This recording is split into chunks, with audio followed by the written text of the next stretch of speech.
tuve un gran contradictor, sobre todo en la primera etapa como sociólogo. Yo asistía a clases, no tenía clases con él, pero asistía de Ernest Tovar.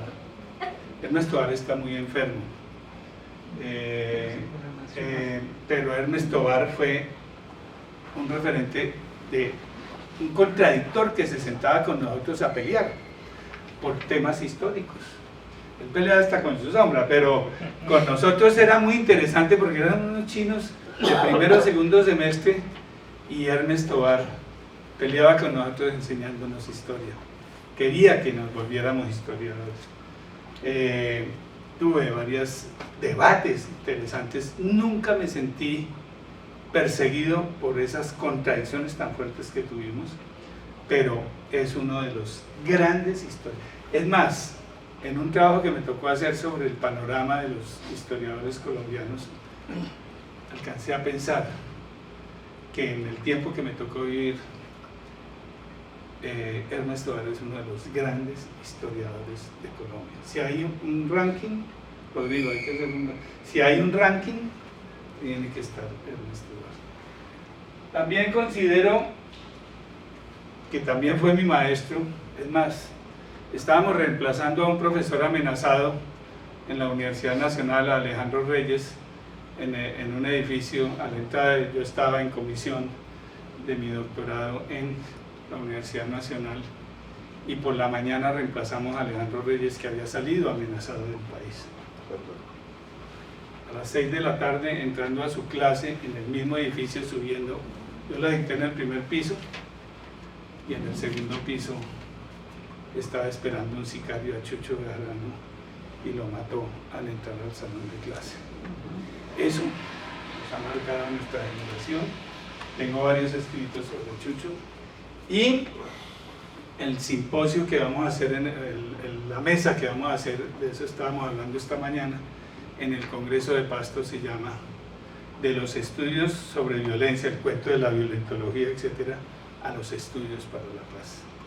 Su última tarea de Chucho fue decirnos: no hagan más violentología, sabemos mucho de violencia, pero no sabemos cómo transformar los conflictos en paz. Es decir, él decía: pasemos de la polemología, que es el estudio de los conflictos y las guerras, a la irenología. Irene, la diosa de la paz, dentro del gran seno de Clio, la diosa de la historia. A Chucho Bejarano, mi más sentido homenaje, a querido amigo. Bueno, además estuvo en la creación de la asociación con Hernán y con Bernardo y con todos ellos. Bueno, sigo, pasemos. La historia, hay muchas formas de conocer el pasado. Los historiadores a veces somos ególatras y grandilocuentes y creemos que la historia es la única forma de reconstruir el pasado. Hay muchas formas. Los pueblos antiguos reconstruían con tradiciones, con relatos orales, con mitos. El mito juega un papel muy importante en la reconstrucción del pasado. Y el arte, o si no, vayan a las cuevas de Altamira o vayan a cualquier pictograma, muisca o pijao, o en la selva o en el Chiribiquete, o donde quieran, y verán que el arte también nos representa el pasado. Entonces, hay muchas formas, pero en el mundo racional de Occidente y de nuestra cultura, la historia es el conocimiento, digamos que el conocimiento más riguroso, o digámoslo de otra forma, el culmen de los conocimientos de la reconstrucción del pasado, el conocimiento riguroso del pasado. ¿Para qué? Para comprender el presente. Nosotros no tenemos un problema, los historiadores, que hacemos historia erudita, y a veces la historia erudita solo sirve ni siquiera para todos los historiadores, para el ego del historiador que hace la historia erudita. Y esa erudición inútil entorpece la construcción de lo esencial del discurso histórico. Entonces, y eso es un pragmatismo que la historia debe aprender. Para comprender, estudiamos historia para comprender los grandes problemas del presente. Es decir, si nuestra historia no es... Si las preguntas que... Primero, no nos hacemos historias desde el pasado, eso es una falacia. Hacemos preguntas desde el presente. Interrogamos el pasado. O sea que y eso no es presentismo. Es que nosotros no podemos devolvernos al pasado. La máquina del tiempo todavía no está inventada, a no ser que no sepamos. Pero las preguntas las hacemos desde el presente. Vamos al pasado, las contestamos. ¿Para qué? Para visionar las transformaciones del futuro. Ustedes se han dado cuenta que todas las empresas y todos los conglomerados y todo, hace algunas décadas siempre construyen su misión y su visión. ¿Sí? Esta es la misión y la visión de la historia, para mí y para el debate que dimos en la comisión. Entonces, para transformar, para construir un mejor futuro, y no sabemos qué es eso de mejor, bueno, para construir el futuro, la historia es para... Y criticábamos el tiempo mítico de los indígenas que tenían los 3 tiempos, presente, pasado y futuro, y ellos traslapan en su lenguaje muchas veces los 3 tiempos, y resulta que estamos incurriendo casi en lo mismo. Entonces la comisión un día dijo, bueno, ¿y qué es historia? Vamos a enseñar historia, y nadie se había preguntado qué es historia, y ni siquiera estaba posesionada la comisión, eran unas mesas de trabajo para establecer la comisión. Pero hay una cosita que es del ABC de la historia, y para comprender lo que les voy a plantear, les voy a pedir que hagan un esfuerzo. Ojo con ese cuento del Tribunal de la Historia, de convertir en moralina la historia.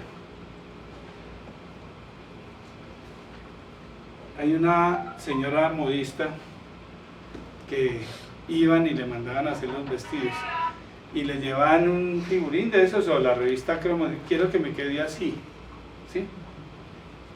Y la señora en Chiquinquirá les decía, no señora, le queda como le quede, ¿sí? Pero yo no me puedo comprometer a hacerlo como... Yo no sé con qué tecnología hicieron ese figurín. Yo tengo esta máquina Singer y tengo este hilo y esta tela, como le quede. Es decir, la historia es un resultado que muchas veces los hombres y las mujeres no aprenden. Y entonces el papel de la historia no es juzgar. Nosotros hemos hecho juicios sobre Santander, sobre Bolívar, los juzgamos todos los días, los sometemos al tribunal de ley, nos inventamos todos los días inquisiciones. Nadie le ha dado al historiador la potestad de juzgar. Su tarea es simplemente comprender más y mejor los hombres y mujeres y los procesos y todo eso que estudiamos. Nuestra función es ayudar a la sociedad a comprender, no a juzgar. Hemos tenido unos debates impresionantes sobre el Palacio de Justicia, estábamos hablando de eso. El Palacio de Justicia es uno de los hechos más sensibles y hay que aprender a comprender. A comprender. Lo mismo le decíamos a la Comisión de la Verdad, y la Comisión de la Verdad también nos decía eso. El padre Francisco del Río estuvo en Tunja en los 50 años de la maestría de Historia y tuvimos un debate impresionante, y ese es el papel de la historia. Lo hacemos. Entonces, esas premisas para arrancar y saber desde dónde hablamos. Está viviendo Colombia y el mundo una coyuntura, no sé si ustedes se han dado cuenta, pero hay muchos, hasta los astrólogos, dicen que el mundo va a que entramos a una nueva era planetaria. Entonces, yo tuve una discusión con un historiador que planteó eso. Le dije, hombre, seamos serios, hablemos de... Y si uno estudia las revoluciones y ilusiones industriales, uno ve que nada había sido como hasta hoy. Con Rodrigo y con Hernán hablábamos de lo que está pasando en el mundo, en Estados Unidos, en China, de lo que está pasando con Palantir, ese gran paquete de softwares con que empezaron localizando a los migrantes en la primera administración Trump y ahora están localizando a cualquiera y llegan y de una vez hay condenados a muerte de antes, están perfilados y si usted tiene el tiquete de peligroso ni le preguntan dónde está sino le van disparando. Entonces eso está pasando en el mundo, en todo el mundo, en la guerra de Ucrania, en la guerra entre Rusia y Ucrania, está pasando y el Estado de Israel está concentrando toda la tecnología. En Colombia están diciendo que aquí no ganó la ciudadanía, las elecciones, que la ganó un algoritmo. No sé si los historiadores dentro de unos años y los apoyados en muchos ingenieros y cosas que saben de eso, determinarán si fue cierto o no. Hoy tal vez no sepamos. Y entonces el mundo, pero lo que sí se sabe es que en muchas elecciones hay una denuncia de la Unión Europea de que había trillonarios. ¿Quién eligió a esos trillonarios? Nadie, pero tienen más poder que los Estados Unidos. Miren, les voy a dar un dato. El señor Musk, de él privados, tiene más satélites que China, Rusia y Estados Unidos sumados. Un solo personaje privado tiene más satélites puestos en el espacio que las 3 más grandes potencias aeroespaciales. Piensen en eso. Entonces, nosotros vamos a hacer una reflexión histórica de un hecho singular. Ya estamos revisando en muchas partes del mundo qué doctrina regional ha sobrevivido 2 siglos, 203 años. Y yo no he encontrado en ninguna parte del mundo una doctrina continental, por ejemplo, de Europa o de Asia o de África que dure 2 siglos. Este es un caso excepcional. Pero América es una excepción para muchas cosas. Por eso la historia americana tiene que cambiar. Entonces vamos a hacer un esfuerzo de reflexión de larga duración desde lo que llamamos la llegada de los europeos a América hasta el escudo de las Américas. Larga duración. Y una reflexión de media duración entre el momento en que se escribió la doctrina Monroe y sus proyecciones 2 siglos adelante. Entonces, para mí, ¿qué es la doctrina Monroe? Es el choque de 2 visiones utópicas del continente que desde hace 2 siglos está evolucionando hasta llegar a la doctrina Monroe 2.0, conocida como el corolario Trump, que salió en noviembre del 2025. Esto hace 6 meses. Comiste ¿Sí? la R. ¿Qué? Comiste la R. Corolario Trump. Nos va a tumbar ese tipo. Bueno, en todo caso, bueno, escribir de noche es fortísimo. Bueno, entonces el asunto es que el esfuerzo de reflexión tiene que ser muy importante. ¿Por qué? Por el concepto de revolución que maneja. Ayer Rodrigo dijo una cosa que me llamó mucho la atención y anoche me dejó pensando, que los anglosajones tenían una ética, la ética protestante, ¿sí? Y los latinoamericanos éramos católicos, y como él es paisa, le faltó decir que el problema de la ética cristiana, católica, es que el que peca y reza empata. Y Lo dijiste aquí a la salida.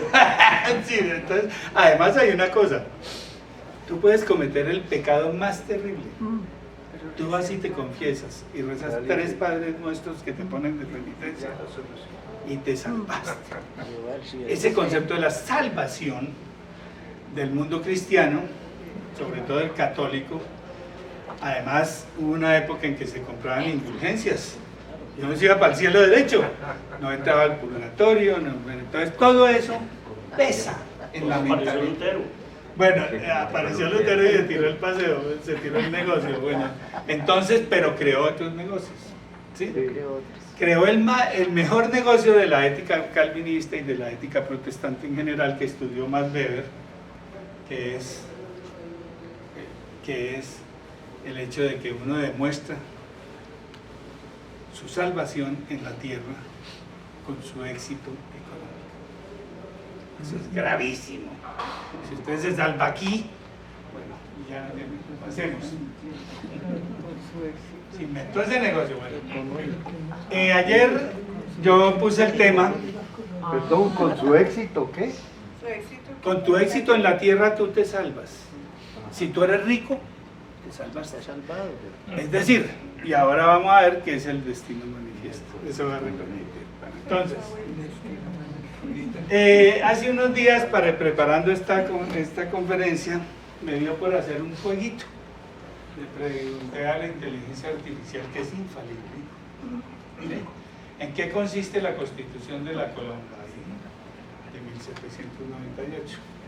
Y me contestó: no existe una Constitución de Colombia de 1798. En 1798 el territorio que es Colombia formaba parte del Virreinato de la Nueva Granada, una colonia del Imperio Español. Se regía por las leyes de Indias y la legislación metropolitana de la monarquía española.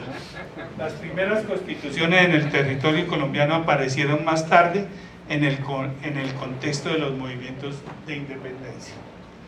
Y no falla. Sigo.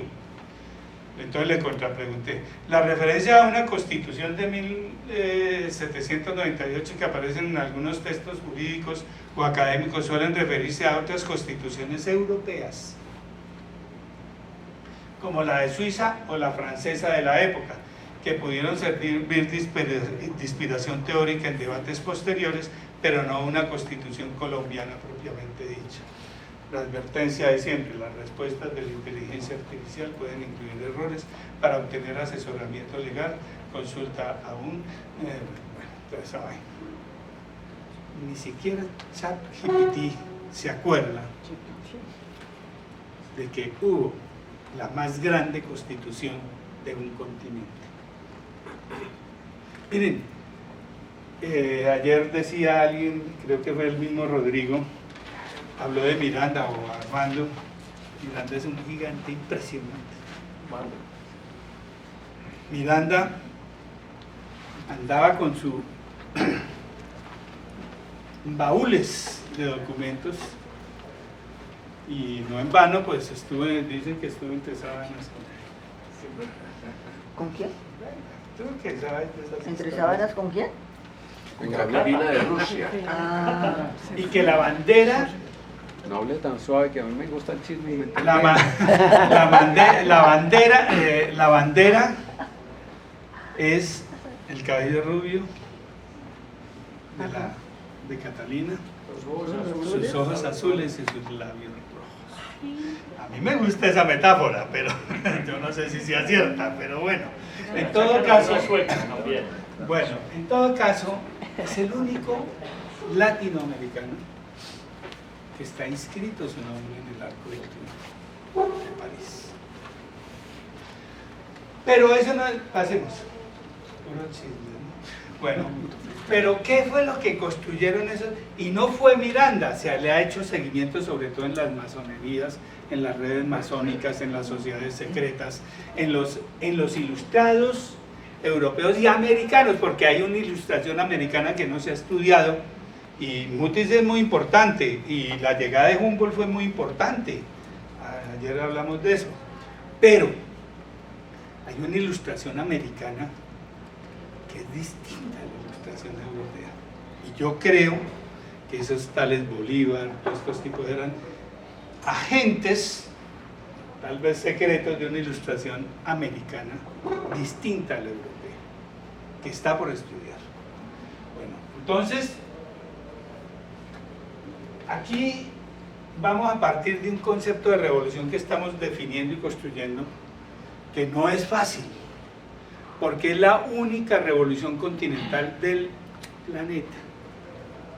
Y no fue el Día de los Comuneros, que era una pobre revuelta, según dijeron ayer aquí, ni tampoco fue el suceso de Tupac Amaru, sino se está haciendo un mapa con bases de datos, a ver si podemos hacerla y si podemos tener un proyecto sobre eso, que muestre las rebeliones desde que llegaron. Mire, el capitán Barrio Nuevo y Enriquillo son la primera, que ayer dijeron que el señor era muy inexacto en sus ideas. Indalecio Lévano Aguirre coge en un ensayito así de chiquito y plantea que América está rasgada por la contradicción entre bolivarismo y monroísmo. ¿Qué hice? Me puse a mirar por qué la importancia de Bolívar, y resulta que en Estados Unidos hay no sé cuántos pueblos que se llaman Bolívar, poblaciones, puentes, accidentes geográficos, y más prestigio. Además tenemos un problema que lo voy a decir escuetamente. El problema que tenemos para entender esto hoy es que el chavismo manoseó tanto a Bolívar y lo desprestigió tanto que hoy es difícil hablar de esto, porque entonces creen que uno es chavista. ¿Sí? Yo no soy chavista, yo soy fiesta. Entonces desenterró a Bolívar, lo reconstruyó, pero trato de comprender la idea de Bolívar. Hubo un proyecto en Chávez y toda esa cosa, hay que respetar. Sí, fue importante, fue efímero, pero yo no quiero tener nada que ver con eso. ¿Sí? No quiero tener que ver con comprender quién era el sujeto histórico de Bolívar, para que un presidente de la nación más poderosa de ese momento dedicara 203 años. Me parece que es importante. ¿Sí? Entonces, ese librito de Indalecio Lévano Aguirre se lo recomiendo, porque es sin un solo dato, sin citas, sin nada, construyó una reflexión, una hipótesis que se llama bolivarismo versus monroísmo. Hacemos. Pero para esto yo me baso teóricamente un poco en todas las reflexiones de Sergio Grusinski y otra serie de personajes, de historiadores que construyeron, que nos enseñaron a mirar un poco menos positivista, en medio del positivismo, que tenemos que conectar con el documento, con todo esto, con toda esta cosa. Grusinski señala, y en las historias conectadas, y en por ejemplo en el estudio de las bibliotecas y los sujetos que leen y la historia intelectual, y el método que hablábamos ayer, cuando hablábamos con el artista, los diferentes métodos de reconstruir la historia intelectual. Hay un método muy riguroso de mirar, como un día iba yo en un bus rural de esos entre Chiquinquirá y Ráquira, y me encuentro con Álvaro Tirado Mejía, y me dice, estaba escribiendo un texto y me fui para el convento de Ráquira, y me encontré en la biblioteca de los dominicos un texto, un segundo tomo del Capital. No, un tomo del Capital primer tomo del Capital de la segunda edición francesa. Estamos hablando del siglo XIX. ¿Qué monje leía Marx en el siglo XIX? ¿Y dónde? ¿Qué? Y el Villa de Leyva. No, y imagínense en el desierto de en esa vaina y encontrarse un tomo del siglo XIX, eso es parte de la prosopografía intelectual de la trayectoria de la formación de los sujetos. Entonces, esas historias conectadas tienen que hacerse con mucho juicio, pero los prosopográficos son muy rigurosos en eso de establecer las conexiones de palabras, etcétera, para imágenes, para conectar historias. Las historias conectadas son las que nos explican todas las rebeliones, todos los alzamientos de negro. Ahora, hay otro problema. La esclavitud desapareció en la lucha del año cero, de la revolución del año cero. El año cero no existe, pero es la revolución cristiana. Si todos somos hermanos y somos hijos del mismo padre, no puede haber esclavos, y esa lógica desapareció la esclavitud y se creó el concepto de humanidad, que es el de las Naciones Unidas, que es el del derecho humanitario. Eso tiene un trasfondo cristiano, ¿sí? Y Cristo sobrevive 2000 años por su revolución que abolió la esclavitud.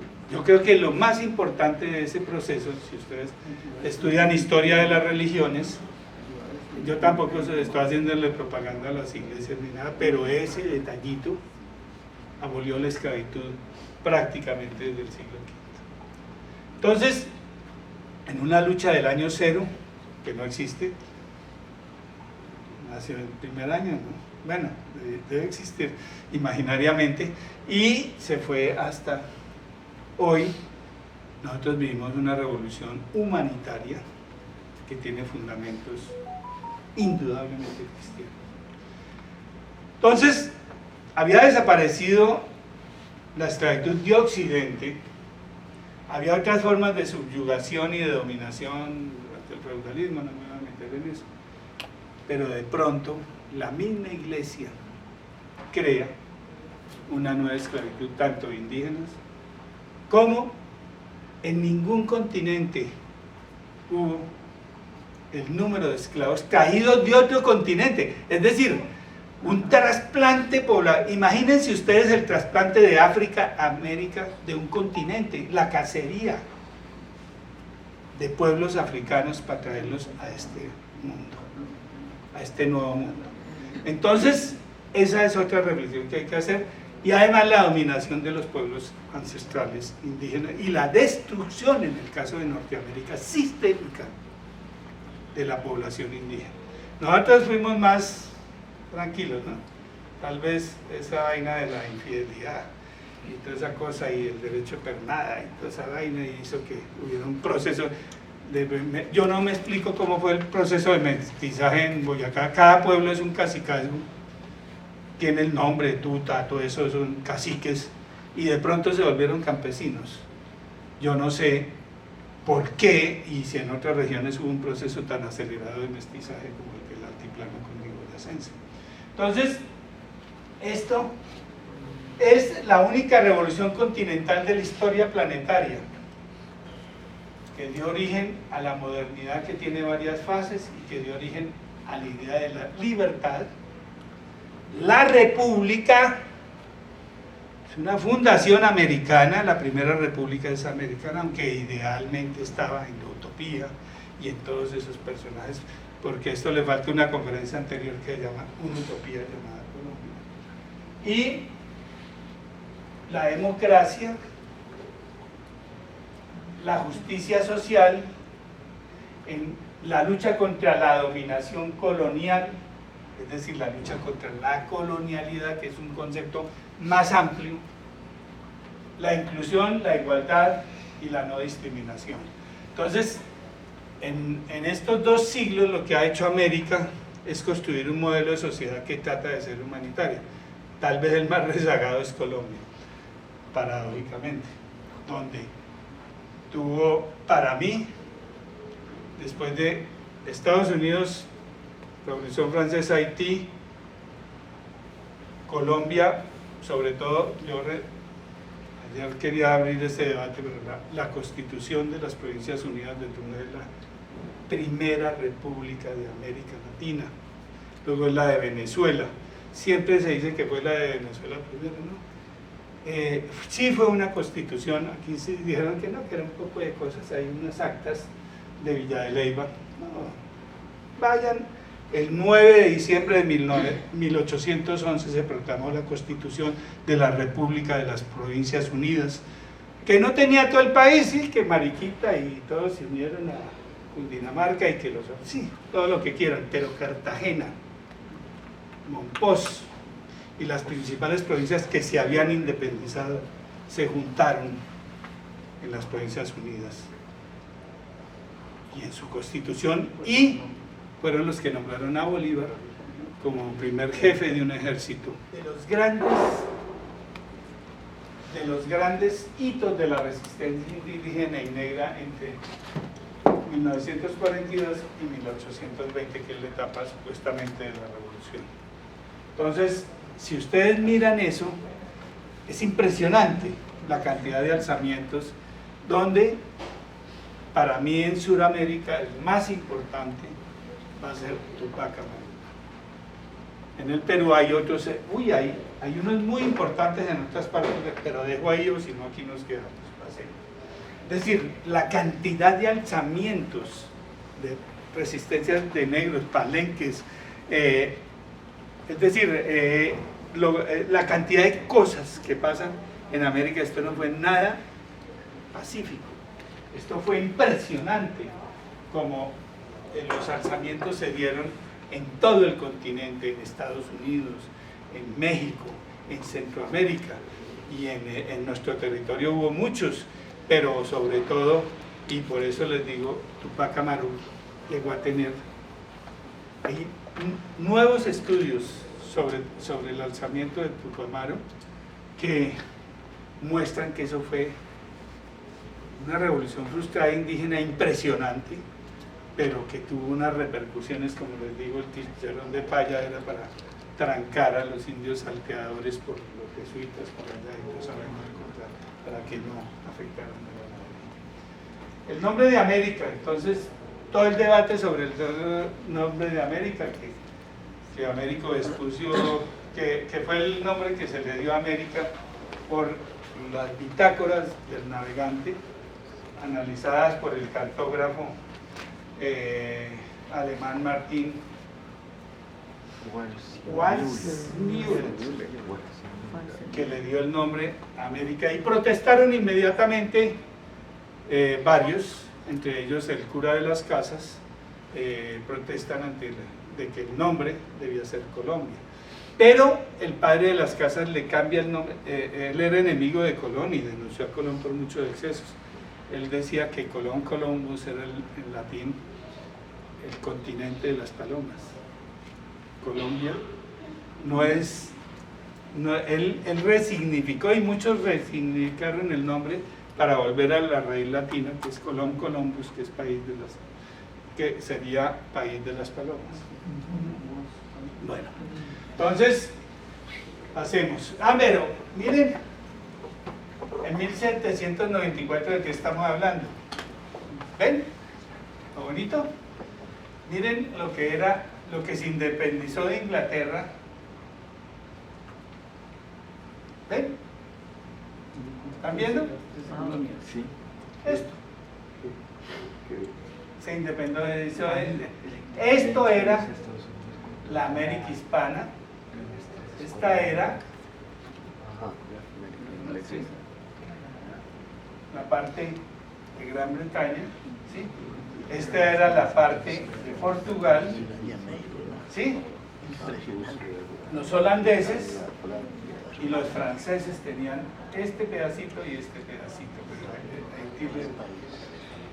Entonces, pero miren, lo que estaba planteando Bolívar y Miranda y todos esos ilustrados era esto. Y luego pensaríamos qué hacemos con el resto. Miren lo interesante. Pasemos. La primera vez que aparece, yo le había atribuido, porque alguien me lo dijo en unos trabajos de Javier Ocampo y Rivadeneira, habían dicho que en sus clases, cuando llegó Mutis a América en 63 a su cátedra en el Rosario, había dicho a los estudiantes que no nombraran la América española, sino la América, nuestra América. Pues resulta que hemos rastreado, y los lingüistas han rastreado esos discursos, y no se ha encontrado que sea Mutis el primero. En cambio sí se encontró que fue Miranda quien en sus cartas a Bolívar llamaba nuestra América. Esa expresión es psicológicamente el comienzo de la emancipación desde el lenguaje. Ya no somos América hispánica ni América española, ni somos americanos españoles, como también se les decía, somos americanos, porque pertenecemos a nuestra América. Por ahí algunos jesuitas también. Pasemos. Pero miren la fecha, perdón, devolvámonos, la fecha tengan en cuenta. Esa conciencia en el lenguaje empieza a aparecer el primer rastro que encontramos más antiguo es 1700. Y el 1700. Puede que haya otros. Hacemos. Y ahí está la referencia. Bueno, el nombre de América sigue siendo un problema, y yo he fregado con este juego de palabras de Humberto Eco, que es bonito, ¿no? Que es la rosa no es hermosa por ser rosa, sino por llamarse rosa, porque hermoso es el nombre de la rosa. El nombre de las cosas es muy importante, y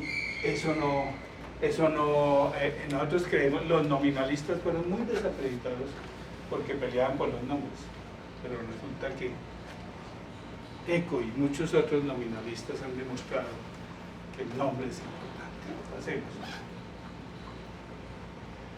Yo deseo más que otro alguno ver formar en América la más grande nación del mundo, y menos por su extensión y riqueza que por su libertad y gloria.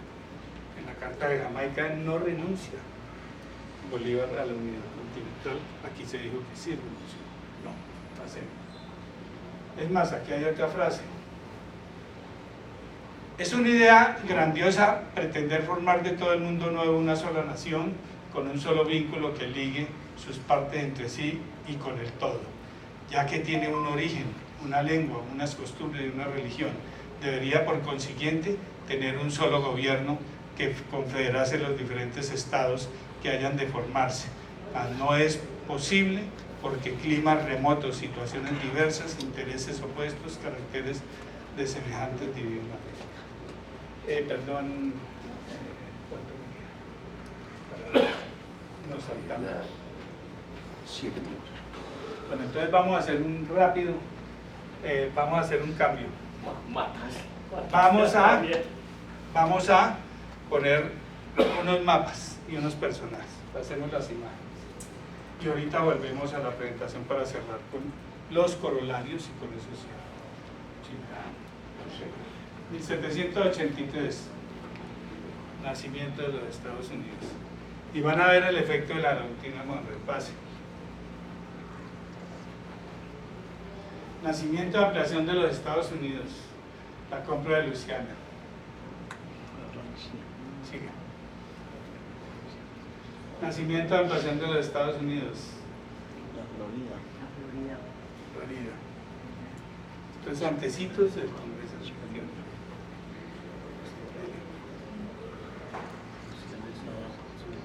1846 es la gran expansión hacia cuando se meten allá, que pertenecía a México. La fiebre del oro. Bueno, y el paso por el canal de Panamá, por el ferrocarril de Panamá, que se va a volver, el paso por Panamá se va a volver fundamental. Y el canal empieza, el ferrocarril primero y luego el canal empieza a ser estratégico, como lo pensaba Bolívar. Además, Bolívar dijo: este es el centro del universo, y eso dice Trump. Bueno, 36. Hacemos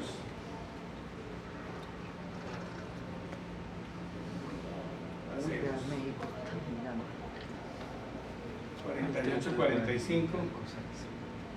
Mira lo que quedó reducido. México fue el país que más se opuso y saboteó el Congreso Anfictiónico con Estados Unidos, se alió con el Río de la Plata, se alió con... Paradójicamente Bolivia no llegó, que fundada por Bolívar, no llegó al Congreso Anfictiónico. Es decir, todos los que se opusieron en América Latina a la firma del Tratado de la Unión Latinoamericana, que era lo que pretendía, era un tratado, y se le ha puesto que hubiera costado ese ejército y que hubiera costado, era un tratado, luego remata con la compra de Alaska, la anexión de Hawái. Todo esto, si ustedes les ponen fechas, es todo expansión de la doctrina Monroe. Bueno, pasemos a los otros. Creo que, bueno, el mapita de ahora y ya cerremos ahí. Pasemos a la presentación. Ahí hay un poco de personajes y el papel que jugó cada uno en la doctrina Monroe. Vamos a pasemos. Mapa de 1798 y mapa del 26 cuando se dio el Congreso Anfictiónico. Entonces, aquí hay un recorrido sobre el nombre de Colombia, las veces que se usó. La primera vez que se usa en un documento público fue en la Constitución de Tunja y la Declaración de Independencia Absoluta de 1813, y la primera menciona a Colombia en un documento público de un Estado. Entonces, en su Declaración de Independencia Absoluta de España, a raíz de las Cortes de Cádiz, Tunja, Cartagena, muchos hicieron declaraciones de independencia absoluta. Allí aparece el nombre de Colombia como el continente americano, ¿sí? No como la Nueva Granada, como América Hispana. Hasta 1819, luego Estados Unidos de Colombia y luego República de Colombia, que son los usos del nombre de Colombia. Pasemos. Bueno, ¿cuál era el prestigio de Bolívar? Aquí han usado estas semanas anteriores la palabra epopeya. La palabra epopeya es lo más grande que existe en la historia de los griegos. Es la hazaña más grande que puede haber. Y tal vez esto fue lo que más asustó a los Estados Unidos.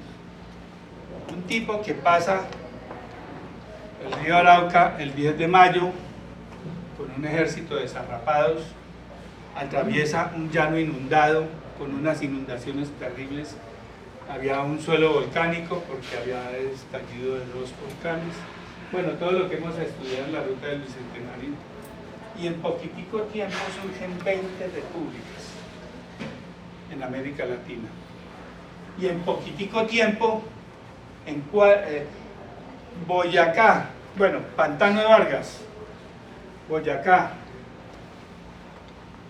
Carabobo, Junín, Pichincha y se acabó el cuento.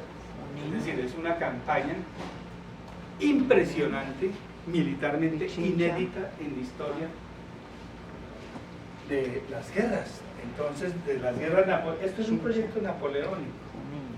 Ese también es un componente que hay que ver, militarmente es napoleónico. Y esto es impresionante estratégicamente en la parte militar. Esto está siendo estudiado. La batalla de Boyacá es la batalla más corta de todas, es una batalla chiquitica.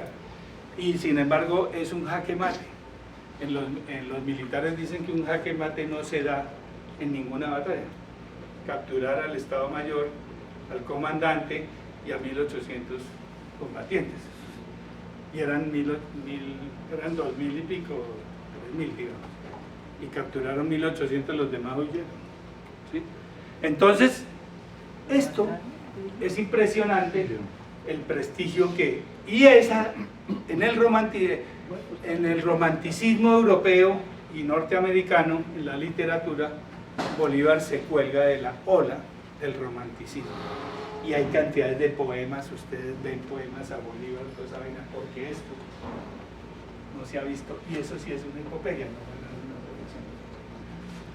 Pasemos.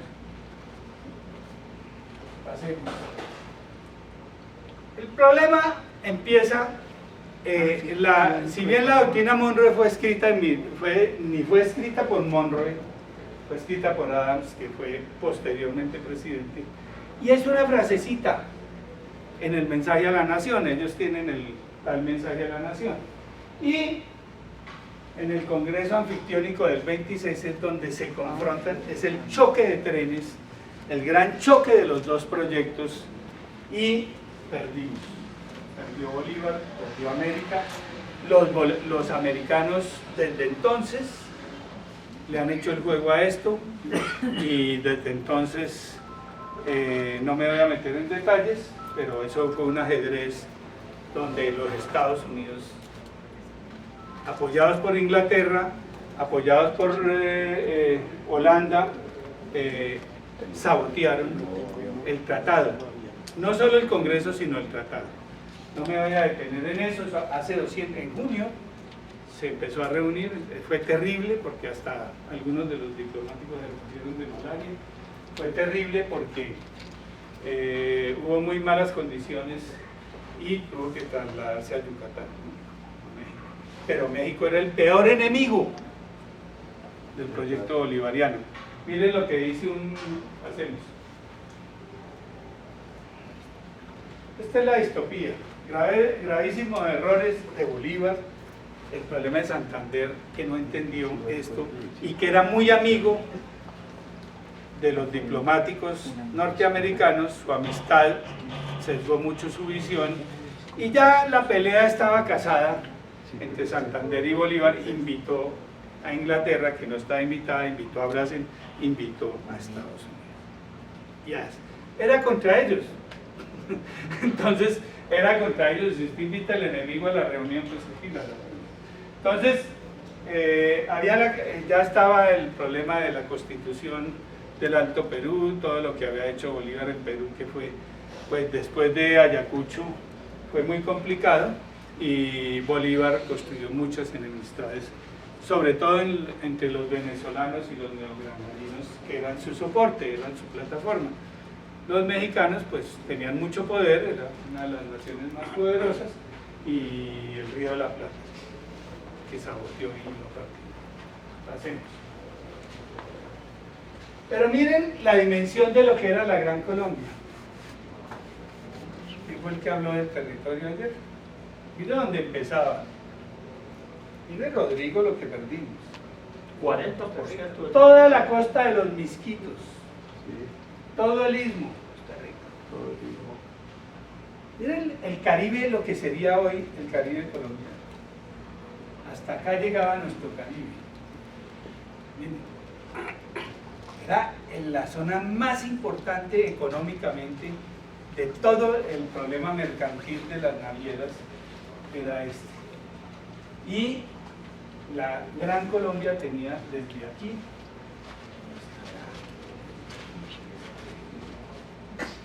había que desbaratar ese proyecto, y para eso se prestaron Páez, Flores, Caso Santander y muchos otros, por los que Bolívar también había cambiado mucho de su discurso y estaba errático y tenía muchos problemas de relación con su entorno. Incluso tuvo una gran decepción.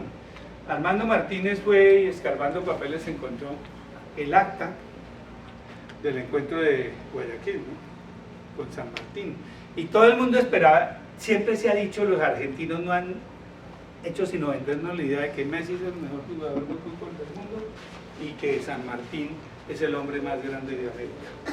¿Sabe qué le dijo? Primero, ¿vivió cuántos años en América? San Martín, nada, como 2, 3 años. Y además de eso, mientras Artigas, mientras otros personajes fueron muy importantes. Aquí hay una cosa muy complicada. ¿Sabe qué le dijo San Martín según es acta que Armando tanto buscó y para denostar y para tal vez engrandecer a... No, para ver qué había pasado en el encuentro de Guayaquil se encontraron las notas del secretario de Bolívar. Y San Martín le dijo, vamos, yo me voy para el sur, usted quédese en el Perú, yo me voy para el sur, pero cuando triunfemos vamos a traer un príncipe europeo para que gobierne América. Y Bolívar le dijo, estamos jugándonos el pellejo y la vida para traer un príncipe europeo, no. Lo que tenemos es que fundar repúblicas, claro. Pero luego Bolívar también hace la Constitución de Bolivia, que era Consejo y Presidencia vitalicia y hereditaria, y eso no es una república propiamente dicha. Muy napoleónico, Bolívar, Miranda, todos ellos eran muy napoleónicos. ¿Qué marcó todo esto? El odio a Bolívar. El odio puede más. Y dense cuenta en la política. Aquí ganó el odio. Claro. Y está ganando. En la violencia, Laureano ganó. Fue candidato único en el 50 por el odio. ¿Sí? Por el odio y destruyó al gaitanismo, al liberalismo y a todos los ismos. ¿Sí? Los mató. ¿Cómo se dice ahora? Los destripó de verdad y les sacaban las tripas. Eso no es una metáfora. Bueno, entonces aquí está la razón fundamental del embajador William Tudor, que hace muchos documentos o algunos documentos muy venenosos contra Bolívar, que son el reflejo de lo que está pasando en Colombia. La noche septembrina, etcétera, etcétera. Lo iban a matar en Jamaica en el 15. Acuérdense que fue protegido por Petión. ¿Por qué? Porque él tenía una fijación. Y aquí lo dice el tipo: el odio a la esclavitud y su deseo de abolirla. Eso no se lo perdonan los esclavistas. Es más, los bolivarianos colombianos, acuérdense de la carta de Santander, oiga, si liberamos a los esclavos, ¿quién cuidará nuestras haciendas? ¿No? Porque había la promesa a Petión de liberar, que el primer acto de la República sería la liberación de los esclavos. No, se aplaza, se hace la libertad de vientres y de partos y se aplaza hasta 1851. Estados Unidos no quiso hacerlo. ¿Qué le costó? Perdón. ¿Quién me dice? La más importante guerra civil de la historia. El modelo de guerra civil es la guerra civil norteamericana que liberó a los esclavos. Era lo que nosotros hicimos en el 51 con un decreto, ¿sí? Allá costó la guerra más sangrienta. La guerra civil, porque hay otros tipos de guerra. La guerra civil más violenta de la historia moderna. Luego le sigue la guerra civil española. Pero la guerra civil por excelencia, pues yo creo que la colombiana de 70 años va a entrar en el ranking. En todo caso, lo cierto es que el odio a Bolívar no vio todo eso, y Bolívar, su nombre fue prohibido. Después de su muerte en Caracas se supo como 6 meses después, y hubo que hacer 2 tumbas en San Pedro Alejandrino, una falsa y una verdadera. Ahí están los documentos, porque se creía que iban a robarse el cadáver de Bolívar. Entonces, pasemos. Además lo trataban de loco, ¿no? En todas las cartas es un loco. Sí, bueno. Entonces, la doctrina Monroe, con esto cerramos, tiene 4 etapas más o menos, y tiene que ver con unos corolarios. Lo redacta John Quincy Adams, y todavía se habla en el lenguaje oral del Destino Manifiesto, pero es un documento que va a aparecer hasta mitad del siglo con 2 elementos, uno del darwinismo. Además del Destino Manifiesto aparece el espacio vital. Entonces yo necesito expandirme, porque los estados, y luego Hitler va a decir lo mismo. Toda su campaña internacional de la guerra mundial era una expansión, porque Alemania necesitaba la raza superior necesitaba expandirse por su espacio vital. Por eso invadía todos los, ese loco invadía todos los fines del mismo país. Y esos dos principios en esta primera etapa van a jugar un papel muy importante. Pasemos. ¿Qué se entiende? Entonces definamos qué es la doctrina Monroe. Formulada en 1823 bajo el lema América para los, estableció el principio de que los Estados Unidos no permitirían nuevas colonizaciones ni intervenciones de potencias europeas en el hemisferio occidental. Muchos, el más engañado con esa idea fue Santander. Honestamente, estos nos van a proteger de la invasión de la Santa Alianza. Y de cualquier monarquía que quiera reconquistar América. Y entonces eso no fue de mala fe, ¿sí? Eso no fue, no hay mala fe en eso. Yo he leído muchos documentos y ellos, qué bonito, no necesitamos hacer el Tratado de la Unión ni tener un ejército para defendernos, que los Estados Unidos nos van a defender. Un poco el principio de la OTAN. Mire lo que está pasando la OTAN. Bueno, entonces verdaderamente, además, veladamente, además era una forma de enfrentar los liderazgos continentales en América Latina, especialmente de Simón Bolívar, enmascarándola de solidaridad con la causa latinoamericana. Los Estados Unidos fueron enemigos de la independencia de la Nueva Granada y de todas las campañas de liberación ¿Por qué? Porque era aliado de España. Acuérdense que España le dio plata y ejército para la independencia, ¿sí? Aunque se presentó inicialmente como una medida para proteger la soberanía de las nacientes repúblicas latinas frente a la Santa Alianza, en la práctica constituyó una declaración unilateral que justificó el expansionismo y la hegemonía estadounidense en el continente. Entonces, hay una cosa, un presidente latinoamericano dijo: yo voy a ir a reconstruir Venezuela, ¿sí? Yo voy a ir a reconstruir, doy la orden de que reconstruyan. Nadie le ha dicho, nosotros no queremos que nos protejan, pero unilateralmente. A lo largo de siglos esta doctrina ha evolucionado a través de diversos corolarios para racionalizar la intervención diplomática militar de Washington, consolidando a la región como su zona de influencia exclusiva y obstaculizando en diversos momentos los proyectos de integración autónoma de nuestra América. En la etapa segunda, que es del 65 al 98, tras la guerra de secesión, Estados Unidos se fortalece mucho y empieza a invocar la doctrina Monroe nuevamente para justificar la influencia en el Caribe y América Central. Aquí es donde se construye el imperio, realmente en este momento, ¿sí? Es donde el principio de América para los americanos comenzó a traducirse América para los norteamericanos. Pasemos. Y ahí empieza con el corolario.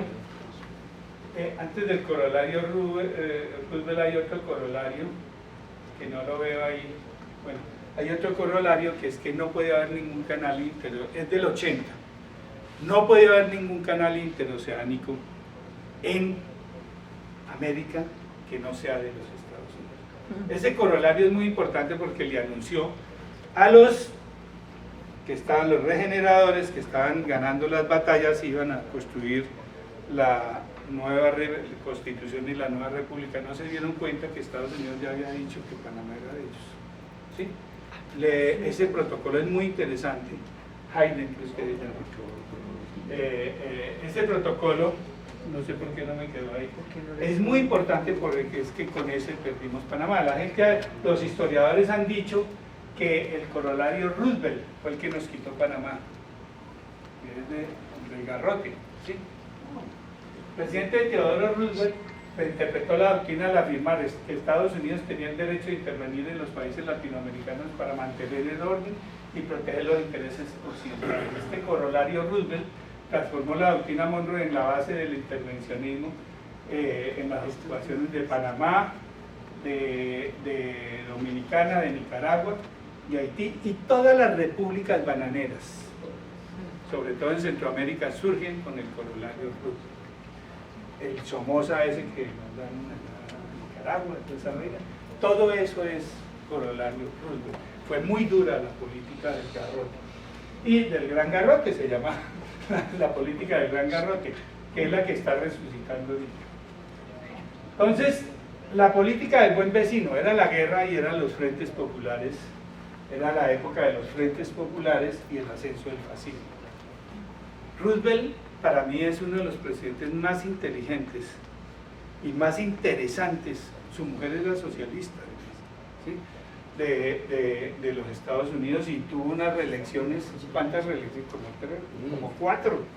Y era cada vez que, pero era de un carisma impresionante, porque el tipo logra jugar el ajedrez de la guerra mundial y logra meter a Rusia del lado de los aliados en la guerra, ¿sí? Y mete a Rusia recordando los aliados, y si no arman a Rusia, pierden.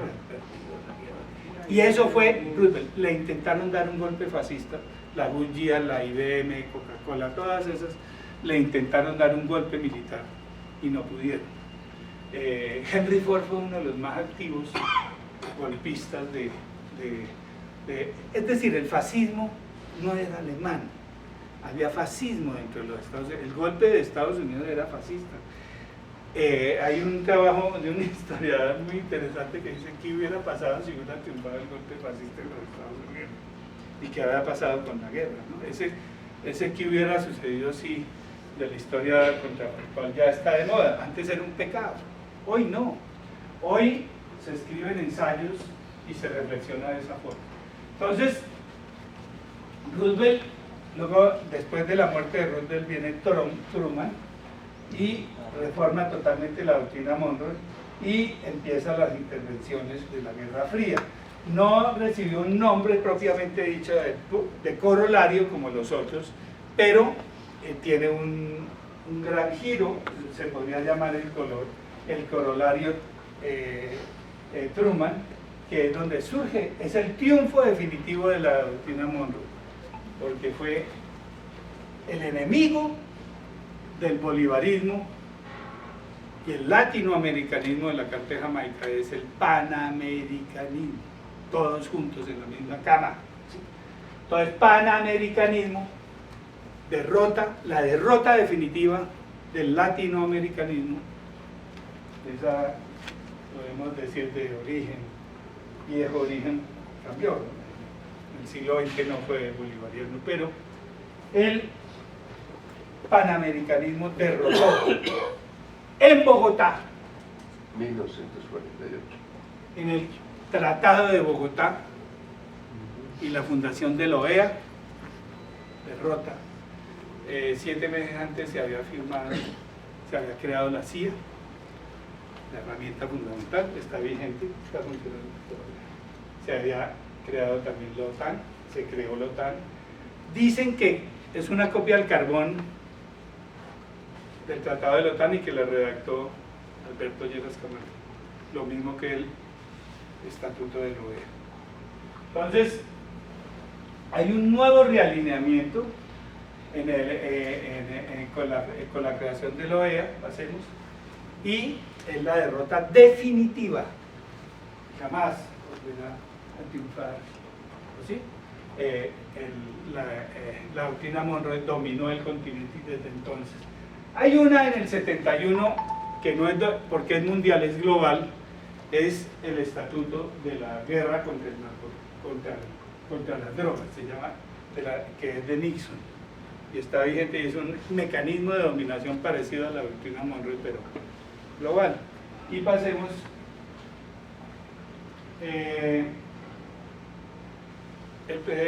hay un protocolo, un corolario que nunca se divulgó, que es el documento que sería el corolario Kissinger. Estamos mirando todos los hechos que pasaron durante la hegemonía de Kissinger, y es un corolario secreto, que es Allende, que es muchas cosas que pasaron en América bajo el control de pero sí La que haya. Operación Cóndor. La Operación Cóndor es una de las operaciones, porque hubo otras, en Centroamérica hubo varias. La muerte de Gaitán puede estar ahí en la lista. ¿Sí? ¿Cierto? Lo han querido desclasificar. Bueno, y ¿por qué no quemaron. han querido desclasificar si era a los 25 años se destapaban? A los 50 tenían que, y van 70 y pico, y hay varios historiadores norteamericanos que han reclamado destapar esos archivos y no se ha podido. Ya quemaron parte. Bueno, entonces, la doctrina Monroe, ¿qué es la Gran América? Es el alma del escudo de las Américas. ¿Sí? El planteamiento general se llama la Gran América y estoy comparando, anoche estuve leyendo el documento del Gran Israel. Entonces, ambos son de origen religioso. El pueblo de Dios tiene derecho a matar al resto, incluso sin que lo ataque. Al enemigo hay que matarlo sin que ataque. Segundo, ¿qué es el destino manifiesto?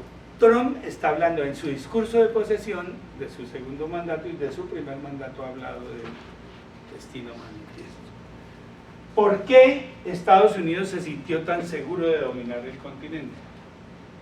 Porque dijo, nosotros somos el pueblo más rico de América y por lo tanto tenemos el destino manifiesto, la señal divina de que tenemos éxito en la tierra, o sea, somos una especie de pueblo elegido de Dios que puede dominar estos pueblos, y lo dicen así, estos pueblos atrasados. Entonces es como el espíritu y por eso se toman todo el territorio mexicano y toda esa cosa, porque son pueblos atrasados.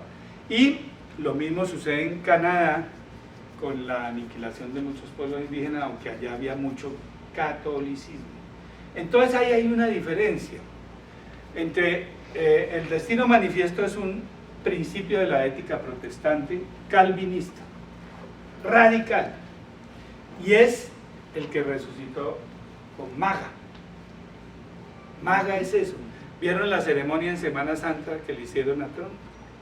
En el palacio, en la oficina oval. Bueno, ese es Maga, el destino manifiesto, y es más, hay siempre un profeta que guía a su pueblo y es el que va a ejecutar las órdenes de Dios. Entonces, no van a permitir. Lo primero es, somos otra vez, es el principio de la Gran América, somos América otra vez, ¿sí? O sea, América primero, otra vez, es el principio. Entonces, el documento es muy, el centro del documento vuelve al primer Roosevelt, incorporar y expandir. Bueno, y ese es el principio con que se tomaron Venezuela. Yo creo que es difícil que Venezuela no se vuelva un protectorado o alguna otra cosa. Correcto. ¿Por qué? Porque está en, si ustedes leen entre líneas el documento de la seguridad que de noviembre que les digo, ustedes ven ahí eso. Hay que expandir. Y expandir no es por salirse. Y si nos descuidamos acá con las 7 bases de la OTAN, de pronto nos protegen. ¿Sí? Como ellos querían protegernos, de pronto nos protegen unilateralmente. Y entonces, aquí vamos a tener una nueva era de la doctrina Monroe, donde la lógica operativa de incorporar y expandir, la cual pretende consolidar a la región como el socio económico de seguridad preferido de Washington mediante la presión diplomática, el uso de los aranceles y la fuerza letal contra amenazas transfronterizas. O sea, habrá fuerza letal. Acuérdense que un día dijo, si Petro sigue fregando, los bombardeamos. ¿Sí? Y lo digo. Y eso no es, las palabras no se las lleva el viento. Y entonces, el principio implica la reafirmación agresiva de la doctrina Monroe para negar competidores extrarregionales como China, Rusia, sobre todo China y Rusia son los enemigos, y por eso en el discurso de posesión se me hace raro que no hayan hecho énfasis. Él habló de tomarse Panamá, de la toma de Panamá. Panamá en su discurso. Dijo, Panamá tiene que volver a ser nuestro. ¿Sí? Nunca debimos entregar Panamá. ¿Sí? Y habló muy mal del Tratado Torrijos-Caldas. Entonces, el acceso a activos vitales, no puede haber el famoso tren de los chinos, ¿qué? Ese tren, quién sabe qué va a pasar en Perú y quién sabe qué va a pasar en Colombia, porque el famoso tren en el aire es un tren chino, está palabreado con China, ¿sí? Eso claro se va a morir. Y recursos estratégicos como el petróleo y los minerales críticos, configurando lo que algunos analistas describen como un neofascismo en el campo de la defensa, pero no tiene ejército. Aquí lo que yo veo es que esto va a tener un ejército propio, si se realiza el propósito. Entonces, quién sabe qué pasa en noviembre con las elecciones, pero el escudo de las Américas, en lo que se ve entre líneas, es la formación de un ejército latinoamericano. ¿Para qué? Recién, se llama Tercién, ¿sí? Y esto, tercera guerra mundial, todo esto es estrategia y alineamiento estratégico de la tercera guerra mundial, de la eventual tercera guerra mundial, y sobre todo en el marco de una cosa muy complicada, que es la cuarta ola del pensamiento reaccionario. El pensamiento reaccionario ha tenido 3 olas, 2 de ellas nos han significado guerras mundiales, y la cuarta sería la que estamos viviendo. Hacemos. Se oye. No oímos, a mí me parece que el micrófono... ¿La cuarta qué? La cuarta ola, el cuarto ciclo del pensamiento reaccionario. Eso es muy interesante porque es que sin pensamiento y sin ideología no hay ni guerras, ni hay nada, ¿sí? Ni hay doctrina Monroe, ni hay nada, ni hay elecciones. Entonces, esto resume en parte lo que estamos viviendo. Con eso cierro. Esa frase pues es de Bolívar. Por eso dicen que los Estados Unidos son unos berracos. ¿Sí? Donde hablan de democracia, encuentran petróleo. Sí. Los Estados Unidos parecen destinados por la providencia a plagar la América de miserias en nombre de la libertad. Muchas gracias. Mi amado.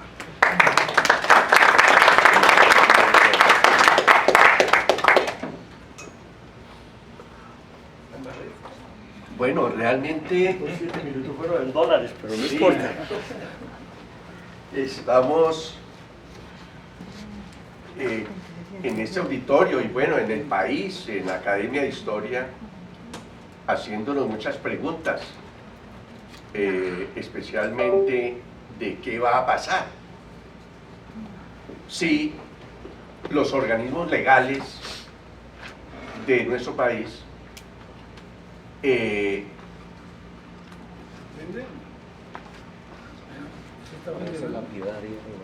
No está funcionando.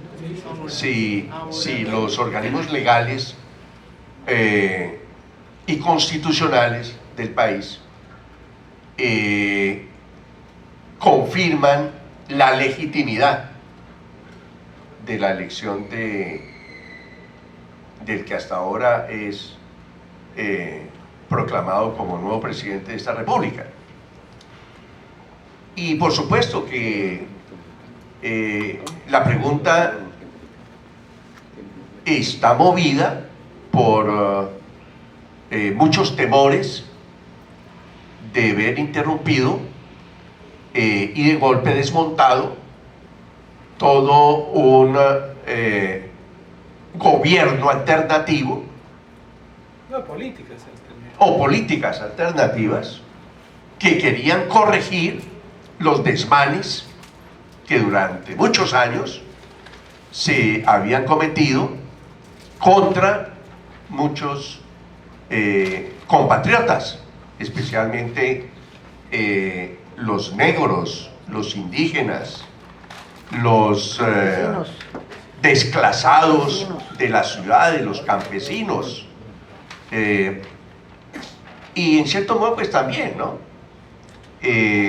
a los movimientos, bueno, lo que hoy aparecen como los movimientos feministas, ambientalistas, es decir, estas nuevas expresiones nuevas expresiones del cambio social profundo que está viviendo la humanidad en las últimas décadas. Pero con Rodrigo habíamos justamente avalado, es decir, él la propuso porque él ya ha expuesto esta conferencia en varios escenarios. Y, no igual. bueno, con otro enfoque, claro, pero esta vez, con motivo de la celebración de los 40 años de la Academia, pues quisimos tratar de ver, o por lo menos de plantear esta reflexión a un auditorio que pues también tiene las mismas preguntas, ¿no? Y que seguramente podrá tener otro tipo de argumentos para ver si realmente el proyecto de Espada de las Américas está asociado con un aseguramiento militar, económico, geoestratégico de Norteamérica por la crisis de hegemonía que tiene a nivel mundial y que es patente a nivel tecnológico, científico-tecnológico, y al parecer inclusive el debilitamiento de su industria militar, que es bastante fuerte con respecto pues a lo que está apareciendo en otros centros de poder, ¿no? Bien, pues lo que hace Javier, a mi juicio, es desarrollar pues una hipótesis a la luz del pensamiento de Indalecio Líbano Aguirre, y enfocado pues a articular esa política exterior norteamericana con el presente desde una perspectiva, llamémosla así, como externa a los Estados Unidos, es decir, como desde América Latina, porque la cosa hoy no creo que se esté planteando solamente en Colombia, probablemente también en México, en Brasil, ¿no? Seguramente en otros países anteriores a estos triunfos electorales, en Bolivia, en Chile y otros lugares en América Latina, pues los sectores de izquierda pues han tenido ocasión de hacer muchas críticas al neoliberalismo, de hacer denuncias contra muchas prácticas económicas depredatorias, contra muchas violaciones de derechos humanos, y bueno, la sensación que a mí en lo personal me deja es que nos toca realmente reflexionar o estudiar muy detenidamente esto. Yo creo que el tema no es para una conferencia, probablemente esto haya que trabajarlo a un nivel más como de coloquio, ¿no? A un nivel más como de panel, en donde hayan expertos, ¿cierto?, que desde distintas perspectivas y líneas narrativas nos enriquezcan, ilustren a la opinión sobre el planteamiento que está haciendo este señor Trump. Pero todos sabemos que vivimos en un mundo cambiante, ¿sí?, en donde las cosas probablemente ya no tienen la fuerza hegemónica que tenían antes, en donde hay, al parecer, como tú lo señalabas bien, una cierta conciencia histórica, ¿no?, digamos lo que en Colombia, para hablar solamente de nuestro país. Y nosotros pues también, es decir, el efecto de la conferencia, Rodrigo, en mí personalmente es el que me toca como ponerle atención a este tema, porque a veces no lo no le ponemos la suficiente atención, no le damos como la suficiente importancia.